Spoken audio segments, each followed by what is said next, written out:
KaleidoKubes by Bob and Betsy Couch is a small puzzle game that holds a unique distinction from all the other DOS games. On March 15th, 2020, over 30 years after its initial publication, it became the first game I ever played for the Random DOS Game Show. It's a colour-based puzzler published by Artworks in 1989, who are best known for card games, but will not look too far into what type for fear of my monetization being stripped.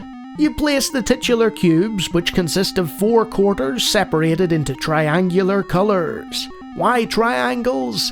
Because their base takes up a whole side of a cube. Much like a chromatic crossword, you have to make sure that the colours match on all these sides when you place them. If one of the sides doesn't match the other it's attached to, then no dice. Or in this case, no cubes for you.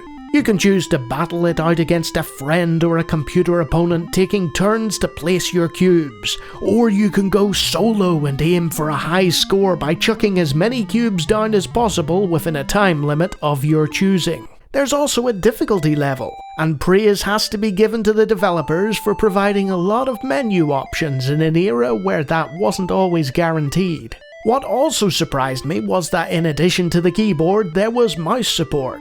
I don't know if it came out on the Apple II or IBM compatibles first, but the version I was belaboured with had PC speaker renditions of classical music, which is what you've been hearing in the background of this video. The problem with that is that the loops become an ear-piercing torture that detracts from the puzzle-solving element.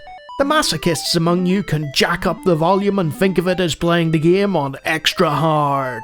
What will break first, your concentration or your eardrums? The DOS copy I was subjected to isn't even the best one. The Dynamic Duo released an updated version for both the Apple Macintosh and Windows 3.1 in 1991, sporting better resolutions and an option of a monochromatic mode. Why is this edition of grave importance? Because some of us don't fare well with colour puzzles at all. And being shade colorblind, I discovered that completing the game was impossible for me on the original colour version.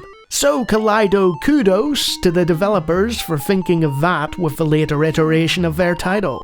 Most importantly of all, while it's not going to wow a modern audience, KaleidoKubes is a perfectly playable game, and a lot of thought and love has clearly gone into it. Not feeling like I'd wasted my time encouraged me to try another DOS game after this one. Had this maiden live form video been woeful, I might have stopped and never published it, and never made it to the likes of Muckmen from Mars and Nebula Fighter, or the hundreds of other great games I've encountered in the years since. So thank you, Bob and Betsy Couch. I don't know if you'll ever see this video or if you're even still around, but your work pulled a very sick Lawnie out of a pandemic slump, as I fought for breath to explain how this concept was surprisingly sound. Your game jump-started a world of DOS discovery, and gave me a distraction from a very bad time indeed.